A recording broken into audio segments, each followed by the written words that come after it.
ઉદાહરણ નંબર 6.12 જોઈએ આપણે. ન્યુટ્રોન્સનું ધીમા પડવું.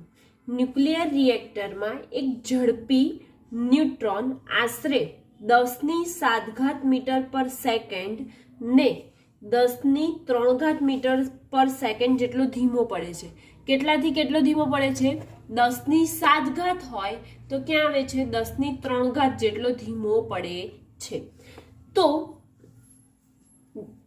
પાડવો જરૂરી છે કે જેથી તેની યુરેનિયમ 92235 સમસ્થાનિક સાથે આંતરક્રિયાની સંભાવના ખૂબ વધે અને તેનું વિખંડન થાય. દર્શાવો કે ડ્યુટેરિયમ કે કાર્બન કે જેમનું દળ ન્યુટ્રોનના દળ કરતાં ફક્ત થોડા ગણું જ વધારે હોય છે, તેમની સાથે સ્થિતિસ્થાપક અથડામણ દરમિયાન ન્યુટ્રોન તેમની મોટાભાગની ગતિ ઉર્જા ગુમાવી શકે છે. હલકા ન્યુક્લિયસ બનાવતા પદાર્થ જેવા કે ભારે પાણી અથવા ગ્રેફાઇટને આપણે મોડરેટર કહે છે. બરાબર, અહીંયા આપી દીધું છે એટલે કે એક ન્યુટ્રોન છે એની ઝડપ 10⁷ મીટર પર સેકન્ડ હોય ત્યાંથી 10⁻³ મીટર પર સેકન્ડ એટલી ઓછી કરવી જરૂરી બની છે. કેમ કે એમની યુરેનિયમ 92235 સમસ્થાનિક સાથે શું કરવાની છે? આંતરક્રિયા કરવાની છે. તો એ આંતરક્રિયાની સંભાવના ખૂબ વધે અને તેનું વિખંડન થાય તે દર્શાવવા માટે ડ્યુટેરિયમ કે જે કાર્બન પરમાણુ છે એ બંનેનું દળ ન્યુટ્રોનના દળ કરતાં થોડા ઘણું કેવું છે? વધારે. તો આપણે એવું ધારી લઈએ કે ડ્યુટેરિયમ અથવા કાર્બનનો પરમાણુ જે લેવો હોય તે. તો ડ્યુટેરિયમ એટલે ધારો કે પદાર્થ M2 છે. બરાબર, પહેલો પદાર્થ કયો હતો? ન્યુટ્રોન હતો આપણો. અને બીજો શું છે? ડ્યુટેરિયમ. એટલે કે એ ડ્યુટેરિયમનું દળ જે છે એ પેલા ન્યુટ્રોનથી બમણું છે એવું બતાવવાનું છે, થોડા ઘણું વધારે છે એવું કીધું. તો આપણે એવું બતાવ્યું કે ડ્યુટેરિયમનું દળ બમણું છે. બરાબર, એટલે કે એ બમણું બતાવ્યું કોનાથી? એટલે 2m1. જ્યારે ન્યુટ્રોનનું દળ 2 ગણું થાય ત્યારે ડ્યુટેરિયમના દળ જેટલું થાય એવું માનવામાં આવે છે. હવે આપણે ન્યુક્લિયર વિખંડન એટલે કે છૂટા પાડવાના છે. તો એ વિખંડન ક્યારે થાય? જ્યારે કોઈ બે વસ્તુ અથડાય એકબીજા જોડે તો એ છૂટા પડે, એટલે કે સ્થિતિસ્થાપક અથડામણ થાય છે એવું અહીંયા આપણે ધારીએ. તો ધારો કે મારી પાસે ન્યુટ્રોન છે. બરાબર, હવે આ જે ન્યુટ્રોન છે એ પદાર્થ એક છે જેનું દળ m1 છે અને એનો વેગ u1 છે. પ્રારંભિક વેગ હશે ને, માટે એનો વેગ u1 છે. હવે એ જે છે એ બીજા પદાર્થ, એટલે કયો પદાર્થ આપણે ધાર્યો છે? બીજો પદાર્થ ડ્યુટેરિયમ ધાર્યો છે. તો ડ્યુટેરિયમ એટલે કે D2O. ડ્યુટેરિયમ જે છે એનું વજન m2 છે અને એ વખતે આ પદાર્થ અથડાય તે વખતે આ પદાર્થ કેવો છે? સ્થિર છે. માટે તેની પ્રારંભિક વેગ કેવો ગણીશું? અહીંયા 0 ગણીશું. અને m2 બરાબર 2m1 છે. આ અહીંયાથી આગળ જશે, અથડાશે એટલે એ બંને કેવું થશે? છૂટા પડશે. હવે આપણે જોઈએ તો આ પદાર્થ આપણો ગતિમાં છે તો શું કરીશું? ગતિમાં છે માટે પ્રથમ પદાર્થ અહીં લખવું હોય તો લખી શકીએ કે પ્રથમ પદાર્થ ગતિમાં હોય અને બીજો પદાર્થ તે વખતે કેવો છે? સ્થિર છે. એટલે કે પ્રારંભિક વેગ એનો કેવો છે? 0 છે. આપણે અહીંયા લખ્યું છે. ગતિમાં હોય અને બીજો પદાર્થ સાથે પહેલો પદાર્થ અથડાય છે, અથડાય ત્યારે તેનો વેગ આપણે સ્થિતિસ્થાપક અથડામણમાં વેગ જોઈ ગયા, v1 અને v2 જોયું હતું. તો વેગ v1 અને v2 જોયું હતું, એમાં u2 વાળું પદ તો શું થઈ જશે? 0 થઈ જશે. u2 વાળું પદ 0 થશે તો આપણે u1 વાળું પદ જ લખવાનું રહેશે. બરાબર, તો u1 વાળું પદ શું હતું? તમે આગળના વિડીયોમાં પણ જોઈ શકો છો કે એક પરિમાણમાં જે સ્થિતિસ્થાપક અથડામણ થતી હતી એનામાં આપણે વેગના સૂત્ર મેળવ્યા હતા, એમાં v1 તો શું થશે? m1 - m2 m1 + m2 * u1 થશે. એવી જ રીતે બીજો પદાર્થ છે એનો વેગ લેવો પડશે. તો બીજા પદાર્થનો વેગ v2 લીધો હતો અને એમાં પણ u2 કેવું થશે? શૂન્ય, કેમ કે બંને પદાર્થ માટે વેગ તો કેવો છે? અહીંયા શૂન્ય છે. માટે બીજા પદાર્થનો વેગ શું આવશે? 2m1u1 upon m1 plus m2. હવે આને તમારે સમીકરણ નંબર આપવું હોય તો આપી શકો. આ સમીકરણ નંબર 1 છે અને આ વાળું સમીકરણ નંબર 2 છે. હવે આપણે શરૂઆત કરીએ.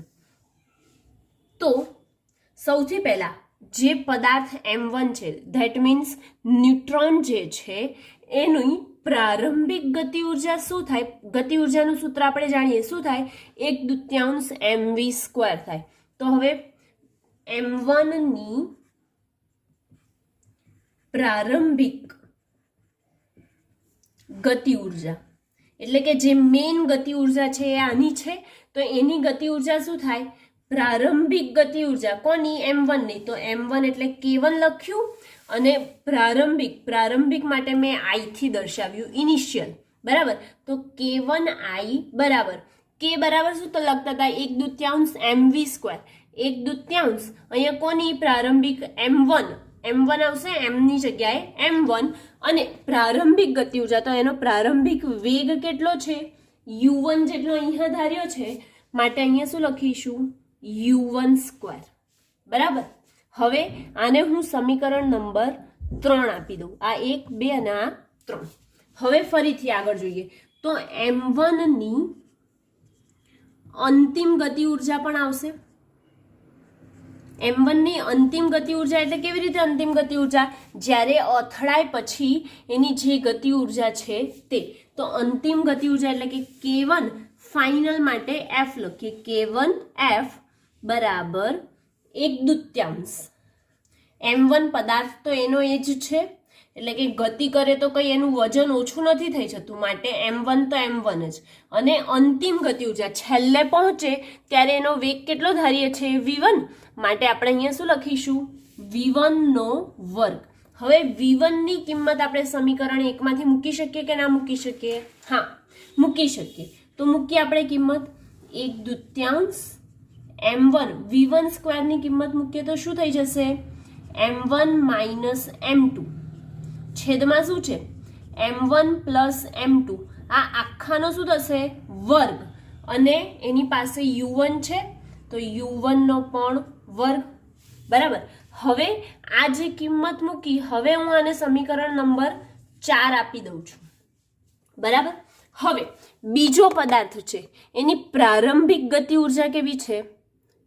શૂન્ય થશે, કેમ કે પ્રારંભિક વેગ તેનો શૂન્ય છે. માટે તો અહીંયા લખી દઈએ કે m2 પદાર્થની અથવા તો બીજા પદાર્થની, જે લખવું હોય લખી શકો, m2 પદાર્થની પ્રારંભિક ગતિ ઉર્જા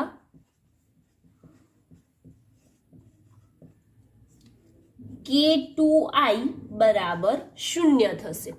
બરાબર. એટલે એની પ્રારંભિક ગતિ ઉર્જા હોતી નથી. હવે એની અંતિમ ગતિ ઉર્જાની વાત આવી તો અંતિમ ગતિ ઉર્જા કેટલી થશે? અંતિમ ગતિ ઉર્જા કોની? બીજા પદાર્થની. તો અહીંયા આપણે બીજા પદાર્થની અંતિમ ગતિ ઉર્જા k2f બરાબર 1/2 m2. અને કોની વાત કરીએ? બીજા પદાર્થની. બીજા પદાર્થનો અંતિમ વેગ એટલે v2 થાય અને એનો વર્ગ 1/2 m2 v2 નો વર્ગ. v2 ની કિંમત સમીકરણ 2 માંથી મૂકીશું કે નહીં? હા, એનામાંથી મૂકીશું. તો શું થઈ જશે? 1/2 m2 m ના m. v2 ની કિંમત મૂકીએ તો 2m1. મારે થોડીક જગ્યા નથી. 2m1 u1 upon m1 plus m2. આખાનો શું થશે? વર્ગ થશે.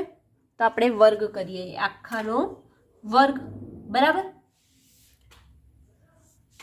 હવે જોઈએ અહીંયા તો અંતિમ ગતિ ઉર્જા બીજા પદાર્થની મળી ગઈ, પ્રારંભિક ઉર્જા તો એની શૂન્ય છે. હવે આપણને અહીંયા કે છે કે એ અથડાય તો એમનું શું કરવું પડે, અથડાય તો એ બંને છૂટા પડે તો એમનો આંશિક ગુણોત્તર એટલે કે થોડોક ઘટાડો થશે ને, તો એ ઘટાડો કેટલો થયો એ જોવા માટે આંશિક ઘટાડો જોવો પડશે. તો થતો આંશિક ઘટાડો, આંશિક ઘટાડો એટલે શું એવું થાય તમને, તો આંશિક ઘટાડો એટલે કે એક પ્રકારનો એ બંનેનો શું ગુણોત્તર. આ જે કુલ ગતિ ઉર્જા છે એનામાંથી આ પહેલાની લઈશું અને પછી બીજી વારમાં બીજાની લઈશું. આંશિક ઘટાડો જોઈએ તો આંશિક ઘટાડા માટે, આંશિક ઘટાડો એટલે શું લખવું હોય તો લખી શકો કે ગુણોત્તર એક પ્રકારનો. બરાબર, હવે એ ગુણોત્તર લઈએ તો ગુણોત્તર લઈશું તો શું થઈ જશે કે m1 ની આંશિક ગતિ ઉર્જા થશે, આંશિક ગતિ ઉર્જા. હવે m1 ની આંશિક ગતિ ઉર્જા એટલે એને હું લખીશ f1. કોનો ગુણોત્તર, તો કુલ ગતિ ઉર્જા. કુલ ગતિ ઉર્જા કઈ છે, k1i, અને ઉપર અંશમાં શું આવશે, જે ફાઇનલની હતી એ. તો એ છૂટા પડ્યા ત્યારે કેટલી ગતિ ઉર્જા એણે મેળવી એ વખતની. બરાબર, આ બંનેનો ગુણોત્તર લઈએ તો શું આવે જોઈએ આપણે. અહીંયા લખું છું હું f1 બરાબર k1f. k1f એટલે ક્યાં છે, આવી રહ્યું. k1f ની કિંમત મૂકીએ આપણે 1/2 m1 minus m2 upon m1 plus m2 આખાનો વર્ગ ગુણ્યા u1 નો વર્ગ અપોનમાં k1i એટલે કે કુલ ગતિ ઉર્જા જે હતી એ કેટલી છે, 1/2 m1 u1 સ્ક્વેર. હવે જોઈ શકીએ છીએ ઉપર નીચેથી કઈ કેન્સલ થાય છે, 1/2 m1 પણ કેન્સલ, u1 નો વર્ગ પણ કેન્સલ. બચ્યું શું આપણી પાસે અહીંયા, m1 માઇનસ m2 છેદમાં m1 પ્લસ m2 આખાનો વર્ગ છે માટે આખાનો વર્ગ કર્યો. આ f1 નું આવ્યું. પણ અહીંયા આપણે જે ગુણોત્તર એટલે કે જે ડ્યુટેરિયમ અથવા કાર્બન જે અણુ લઈએ એનું કેટલું થતું હતું, બમણું થતું હતું, વજન બમણું થતું હતું. માટે આપણે લખી શકીશું કે ડ્યુટેરિયમનું દળ, અહીં જે લખ્યું છે એ જ, ડ્યુટેરિયમનું દળ m2 બરાબર 2 ટાઈમ ઓફ m1 થશે. એટલે કે ન્યુટ્રોનના દળને બમણું કરીએ તો આપણને ડ્યુટેરિયમનું દળ મળે.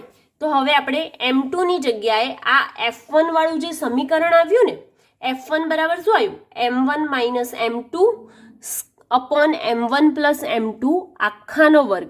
એ જે આવ્યું એમાં આપણે 2m1 કિંમત મૂકી દઈએ તો શું થશે, f1 બરાબર m1 minus 2m1 upon m1 plus 2m1 આખાનો વર્ગ. m1 માંથી માઇનસ 2m1 માઇનસ કરવાનું છે ને, તો કેટલું થઈ જશે, m1 માંથી માઇનસ 2 કરીએ, 1 માંથી માઇનસ 2 કરીએ તો માઇનસ m બચે. બરાબર, -1 એટલે કે -1 ગુણ્યા m1 એટલે m1 જ બચે ને, અને 2 ને 1 3 m1 બચે આખાનો વર્ગ. m1 ઉપર નીચેથી કેન્સલ, બચ્યું શું, -1 ભાગ્યા 3 નો વર્ગ બરાબર 1/9 આવ્યું. શું આવ્યું, આ f1 આવ્યો આપણો. હવે f2 પણ જોવાનું છે આપણે, તો હું આ બાજુનું રફ કરું છું. જો તમારે લખવાનું હોય તો વિડીયો પોઝ કરીને લખી શકો છો. જો હવે અહીંયા આપણે જોઈશું ફરીથી આ સમીકરણ 1 2 3 4. આપણે હવે પાછું સમીકરણનો ઉપયોગ થશે k2f વાળાનો. એટલે કે આ જે છેલ્લું સમીકરણ, જો સમીકરણ નંબર આપવું હોય તો ચોથું અને આ પાંચમા સમીકરણનો ઉપયોગ થશે આપણે. બરાબર ને, તો પાંચમું સમીકરણનો ઉપયોગ લઈશું હવે બીજી વારમાં. એટલે કે જે પહેલા પદાર્થનો જોયો એવી રીતે બીજા પદાર્થનો ઘટાડો જોઈએ એમાં.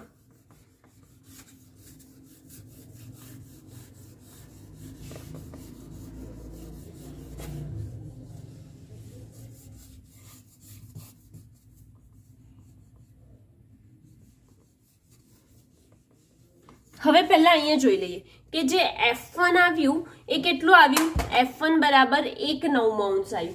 1 9 એટલે કે આપણે કહી શકીએ કે એની જ્યારે પ્રારંભિક ગતિ ઉર્જા, અહીંયા પ્રારંભિક લીધું છે ને છેદમાં, તો પ્રારંભિક ગતિ ઉર્જા 9 હોય તો કેટલી? 9. પ્રારંભિક ગતિ ઉર્જા 9 હોય તો 1 જેટલી ગતિ ઉર્જા કોને જાય છે? પ્રથમ પદાર્થને. 1 જેટલી ગતિ ઉર્જા પ્રથમ પદાર્થને જાય છે. તો બીજી 8 જેટલી, હવે 9 માંથી 1 બાદ કરીએ તો કેટલા બચે? 8 બચે કે ના બચે? તો 8 જેટલી ગતિ ઉર્જા કોને જવી જોઈએ? બીજા પદાર્થને ગતિ ઉર્જા એટલી જવી જોઈએ. હવે જોઈએ આપણે કે જાય છે કે નથી જતી, એટલે કે આપણો જવાબ કેટલો આવવો જોઈએ? અહીં 1/9 આવ્યો, તો બીજાનો જવાબ 8/9 આવવો જોઈએ. હવે એ આવે છે કે નહીં એ આપણે ચેક કરીએ, એટલે કે જોઈએ. ફરીથી આંશિક ઘટાડો જે છે એ જોઈએ, એટલે કે m2 ની ગતિ ઉર્જા જોઈએ આપણે. m2 ની ગતિ ઉર્જા F2 બરાબર શું થઈ જશે? K2F. ત્યાં K1F લીધું હતું, અહીંયા M2 છે માટે K2F. અને કુલ ગતિ ઉર્જા તો પહેલાની જ હતી ને, પ્રારંભિક પદાર્થની, તો એ કેટલી હતી? K1I જેટલી હતી, માટે અહીં શું મૂકીશું? K1I. હવે F2, તો F2 બરાબર K2F. K2F ની કિંમત સમીકરણ નંબર 5 હતું અહીંયા છેલ્લે, એની કિંમત મૂકીએ. 1/2 M2 4m1 સ્ક્વેર, એનો વર્ગ કરીએ છીએ ડાયરેક્ટ, એટલે કે 4m1 square u1 square upon શું થઈ જશે? m1 પ્લસ m2 આખાનો વર્ગ, બરાબર. અને એના છેદમાં K1I ની કિંમત લખવાની બાકી રહી, એ લખીએ આપણે. K1I ની કિંમત 1/2 m1 u1 સ્ક્વેર આવું છે. તો u1 સ્ક્વેર તો કેન્સલ થઈ ગયા, એક m1 ગયો, અહીંયાથી 1/2 પણ ગયા. બચ્યું શું આપણી પાસે? તો બચ્યું આપણી પાસે 4m1 m2 upon m1 plus m2 આખાનો વર્ગ, એવું બચ્યું. હવે પાછું અહીંયા ડ્યુટેરિયમનું દળ લીધું, તો અહીં પણ ડ્યુટેરિયમનું દળ લઈએ તો m2 બરાબર શું મૂકવું પડશે? 2m1. તેથી F2 બરાબર શું થઈ જશે? 4 into m1 into 2m1. m2 ની જગ્યાએ 2m1 મૂક્યું ખાલી, છેદમાં m1 પ્લસ m2 ની જગ્યાએ શું મૂકીશું? ફરી 2m1 આખાનો વર્ગ. હવે આનું સાદું રૂપ આપીએ તો 4 × 8 છેદમાં 2 ને 1 3 એટલે કે એનો વર્ગ કરવો પડશે, તો 8/9 m1 નો વર્ગ અહીં પણ, અને અહીં પણ m1 નો વર્ગ, તો આ બંને કેન્સલ થઈ ગયા. તો આવ્યો શું જવાબ આપણો? 8/9. મેં અહીંયા કીધું હતું કે 1 જો પ્રથમ પદાર્થને ગયો તો બીજા 8 કોને જવા જોઈએ? બીજા પદાર્થને જવા જોઈએ. તો ગયા કે ના ગયા? હા ગયા, એટલે કે આપણે જે ટોટલ આન્સર આવ્યો એ બરાબર આવ્યો. તો આપણે એવું કહી શકીએ કે ન્યુટ્રોન પાસે જો 90%, કેટલી? ન્યુટ્રોન પાસે 90% હશે, તો એમાંથી પહેલો ભાગ જે છે, પહેલા પદાર્થનો ભાગ છે એ 71.6% હશે, અને બીજા પદાર્થનો જે ભાગ હશે એ કેટલો હશે? તો 28.4% હશે, એવું કહી શકાય, બરાબર. અને ઉદાહરણ નંબર જે 6.12 છે અહીંયા કમ્પ્લીટ થાય છે. સ્વાધ્યાયમાં ક્વેશ્ચન નંબર 6.1 છે એ જોઈએ. કોઈ પદાર્થ પર થતા કાર્યનું ચિહ્ન સમજવું અગત્યનું છે. આપેલી રાશિઓ ધન છે કે ઋણ તે કાળજીપૂર્વક દર્શાવો.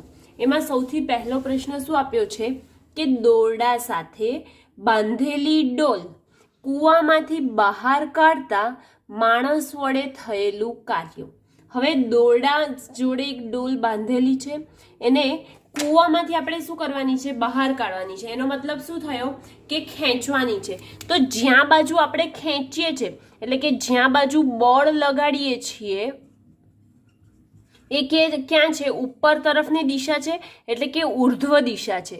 અને સ્થાનાંતર પણ ક્યાં થાય છે? ડોલ ક્યાં આવે છે? ઉપર તરફ જ આવે છે. એટલે કે બંનેની દિશા કેવી છે? સમાન કે જુદી જુદી? સમાન છે. અને આપણે બળનું સૂત્ર શું છે? તો બળનું સૂત્ર છે W બરાબર FD cos થીટા છે. હવે બંનેની દિશા સમાન છે તો એમની વચ્ચે ખૂણો કેવો બને? શૂન્ય બને. અને બંનેની દિશા સમાન હોય તો કાર્ય કેવું થશે? ધન થશે. પડી ખબર? કેવી રીતે? કે ડોલ અને જે બળ લાગે છે એ બંનેની દિશા સમાન છે માટે કાર્ય ધન થાય છે. હવે બીજું પૂછ્યું આપણને કે ઉપરના કિસ્સામાં ગુરુત્વાકર્ષણ બળ વડે થયેલું કાર્ય. હવે ઉપરના કિસ્સામાં એટલે કે દોરડો છે, દોરડાથી એક ડોલ બાંધેલી છે, બરાબર? આ ડોલ દોરડાથી બાંધેલી છે તો ગુરુત્વાકર્ષણ બળ ક્યાં લાગશે? નીચે તરફ. અને સ્થાનાંતર ક્યાં થાય છે? ડોલ જાય છે ક્યાં બાજુ? ઉપર તરફ જાય છે, એટલે કે આ બાજુ જાય છે. બંને દિશા કેવી છે? એકબીજાથી વિરુદ્ધ. એટલે કે ડોલની દિશા, ડોલ સ્થાનાંતરિત થાય છે એ દિશા કઈ છે? ઉર્ધ્વ દિશા. જ્યારે ગુરુત્વાકર્ષણ બળ છે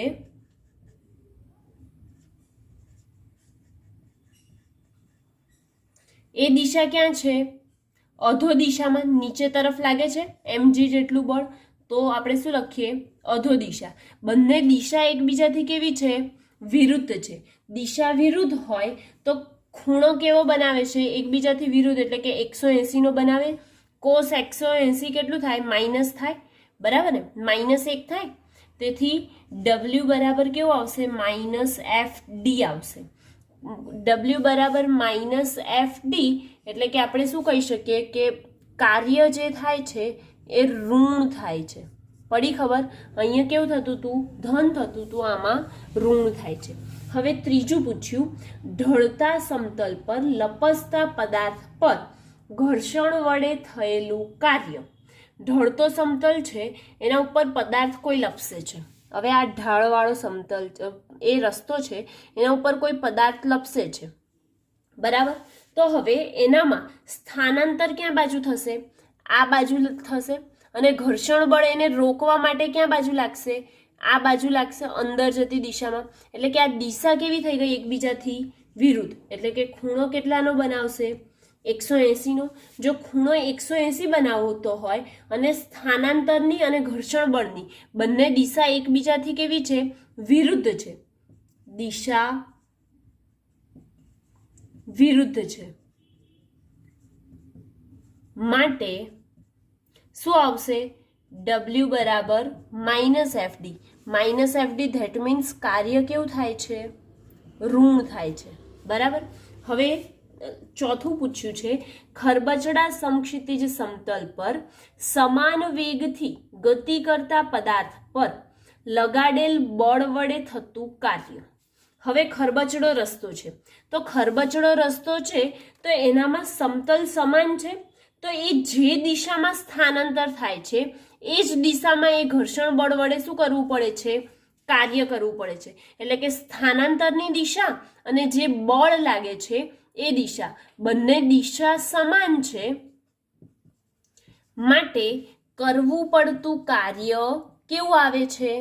ધન આવે છે, બરાબર? હવે પાંચમું, દોલન કરતા લોલકને સ્થિર કરવા માટે હવાના અવરોધક બળ વડે થયેલું કાર્ય. હવે હવાનો અવરોધક બળ, આપણે દોલનવાળી ઘડિયાળ જોઈ છે, બરાબર? તો દોલન કરતો લોલક જે હોય તો એને સ્થિર કરવા માટે હવાનું અવરોધક બળ. તો હવાનું અવરોધક બળ એને સ્થિર કરવું હોય કોઈ પણ વસ્તુને તો આપણે બળ ક્યાં લગાવવું પડે? એના વિરુદ્ધ દિશામાં લગાવવું પડે તો એ વસ્તુ સ્થિર થાય કે ના થાય? હા, તો જ સ્થિર થાય. માટે એ બંનેની દિશા કેવી છે? વિરુદ્ધ. એટલે લખીએ આપણે કે દોલન કરતો લોલક અને અવરોધક બળ બંનેની દિશા વિરુદ્ધ છે માટે ખૂણો કેટલો બનાવે? 180 નો. તેથી W બરાબર -FD આવે અને કરવું પડતું કાર્ય કેવું આવ્યું? અહીંયા આ જગ્યા પર ઋણ આવ્યું. પડી ખબર?